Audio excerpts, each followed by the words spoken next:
All right, let's jump into another deep dive.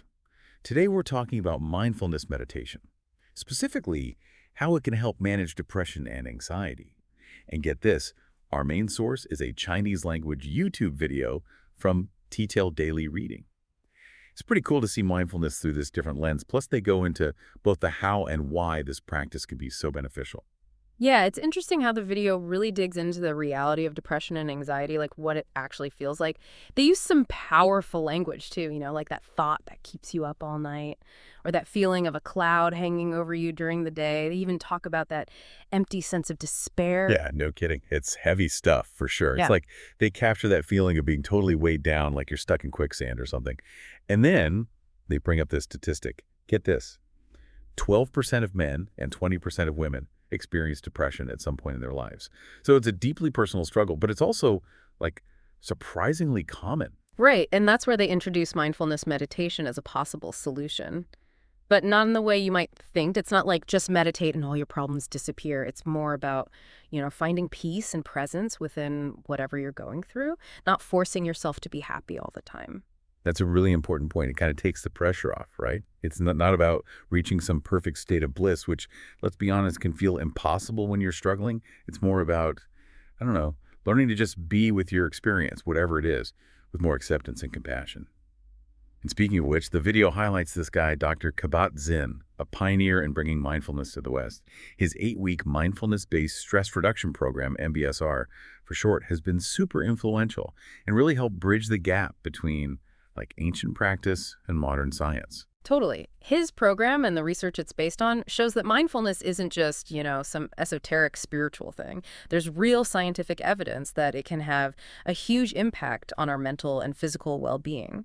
And it's interesting, they emphasize the benefits of mindfulness beyond just fighting depression. They talk about how it can improve your sleep, increase self-control, boost energy, help you focus better, even change the structure of your brain. Wow, that's what really grabbed my attention. It's not just about feeling better emotionally, it's about actually improving how we function in the world. They even mentioned that mindfulness can increase compassion, empathy, and gratitude. Talking about the trifecta personal growth, right? But I have to admit, I was a little skeptical at first. How can something as simple as paying attention actually change the brain? Well, they explain that mindfulness works by cultivating non-judgmental awareness of the present moment. Now, that might sound a little abstract, so they use this really cool analogy to illustrate it. So imagine a travel writer, right? He's at this fancy banquet, and they serve him what he thinks is this incredibly rare delicacy pufferfish. He's savoring every bite, describing it in exquisite detail. But then, plot twist, the host reveals it wasn't pufferfish at all, just ordinary fish. The point is, the writer's experience was totally transformed just by his mindful attention, even though the food itself was nothing special. That's such a good example. It shows how mindfulness isn't about changing the external world, but about shifting our internal experience. It's like waking up to the richness that's already there, even in the most ordinary moment. And that's the key to understanding how mindfulness can actually change the brain. Research shows that when we practice mindfulness, we're actually strengthening certain neural pathways associated with attention, emotional regulation, and self-awareness. It's like building a mental muscle for being present and engaged with our experience instead of getting swept away by autopilot or negative thoughts. Man, that pufferfish analogy really stuck with me. It makes mindfulness seem so much more, I don't know, doable. It's not about reaching some enlightened state. It's more about bringing a sense of presence to whatever we're doing, even something as simple as eating a raisin. Which, speaking of, the video walks us through a bunch of specific mindfulness exercises. And they highlight the raisin meditation right off the bat. Oh yeah, the raisin meditation is a classic for a reason. It's a great way to show the core principles of mindfulness using, something most people probably have in their kitchen. Yeah. You'd be surprised how much there is to notice when you actually slow down and pay attention to just one raisin. Okay, so how does it actually work? Walk me through it. Well, you start by just observing the raisin. Really look at it, as if you've never seen one before. Notice its shape, the color, any wrinkles, the texture. How does it feel between your fingers? What do you smell? Even notice how your mouth and stomach react, in anticipation. Interesting. Then slowly bring the raisin to your mouth, but don't chew yet. Really savor that moment of anticipation. No chewing. Yeah. Man, that takes some serious self-control. I can already feel my mind wanting to just jump ahead to that first bite. Exactly, that's the point. Mindfulness is about slowing down, becoming aware of those impulses and urges, and choosing how to respond instead of just reacting automatically. Then when you finally take a bite, pay attention to everything. The explosion of flavor, the textures, how the raisin changes as you chew it, and then notice the sensations as you swallow, like feeling it move down your throat. It's such a simple exercise, but it can be surprisingly profound. It's amazing how something so ordinary can become like a gateway to mindfulness. And what I really appreciate is that the video emphasizes how this same idea can be applied to so many daily activities.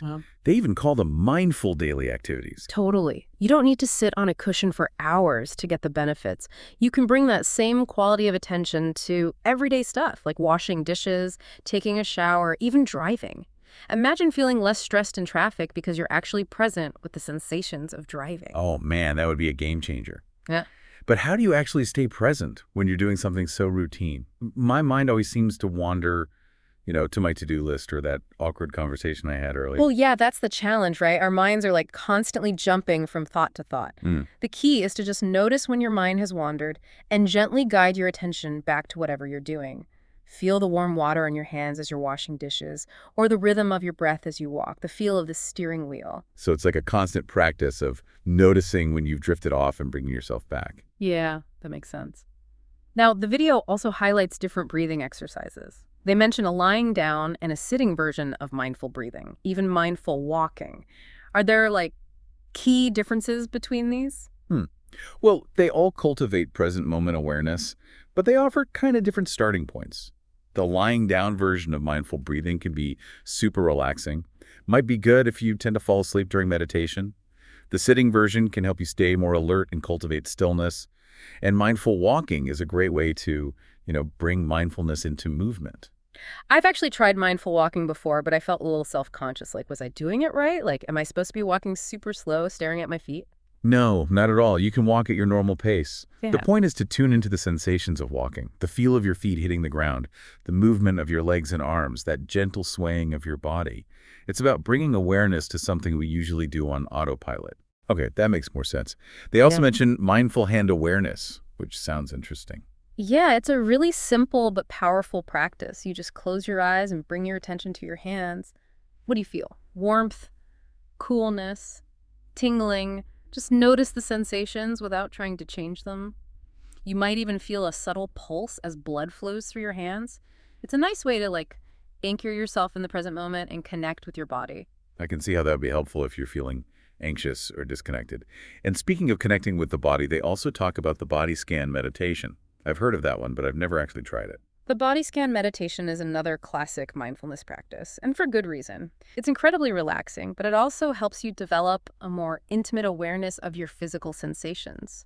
You lie down comfortably and basically bring your attention to different parts of your body, starting with your toes and slowly moving up to your head. Oh, I see.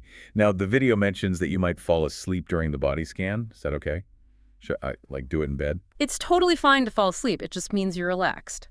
But if you're specifically practicing mindfulness, it's probably best to try it when you're not super tired. Find a quiet space where you can lie down comfortably and won't be disturbed. So it's about finding that balance between relaxation and alertness. Got it. What else does the video highlight in terms of mindfulness exercises? Well, they mention mindful yoga, which is basically bringing mindful awareness to the practice of yoga. You focus on your breath, the sensations in your muscles, the alignment of your body, the flow of movement. Sounds like a beautiful way to connect with your body and be present. Definitely. They also talk about mindful listening, which is about paying attention to sounds without judgment.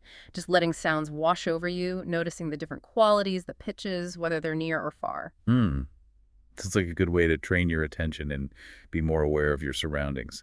Is there anything in the video for, more experienced practitioners? Yeah, they briefly touch on non-selective awareness. It's considered a more advanced practice. It involves cultivating a wide open awareness of whatever arises in your experience, thoughts, feelings, sensations, sounds, sights, without focusing on anything in particular. It's about becoming aware of the flow of experience without getting caught up in it. Wow, that sounds challenging, but also kind of cool, Yes. like becoming the observer of your own mind. Yeah. The video also mentions a technique called the 3-minute breathing space. What's that all about? Oh, it's a quick and easy way to reconnect with the present moment. And you can do it anytime, anywhere.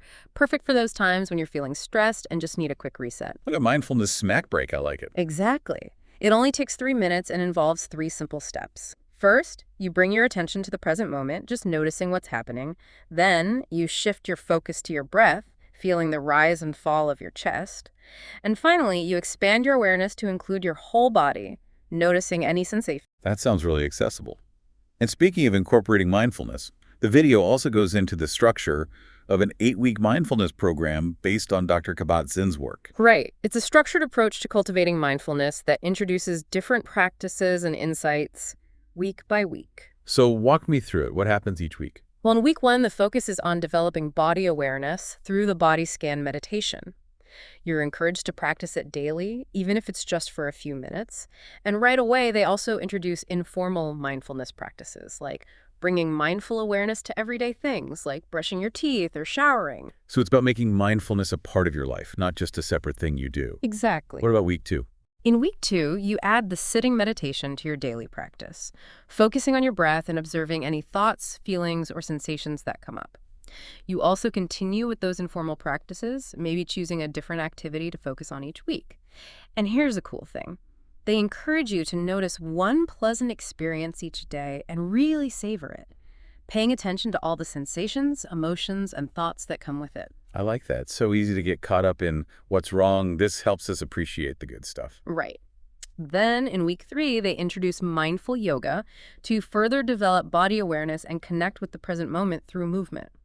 This is also when you start doing the 3-minute breathing space throughout your day, ideally like 3 times a day at set times.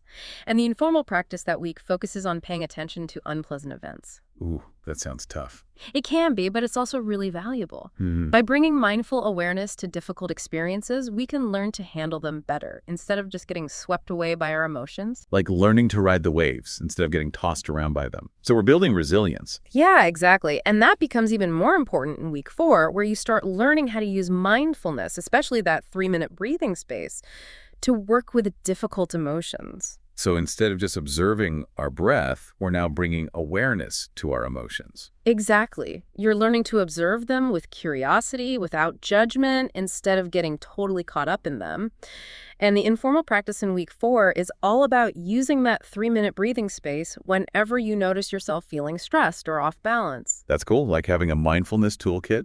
What happens in week 5? Week 5 gets into the idea of aversion, our tendency to push away discomfort and avoid pain.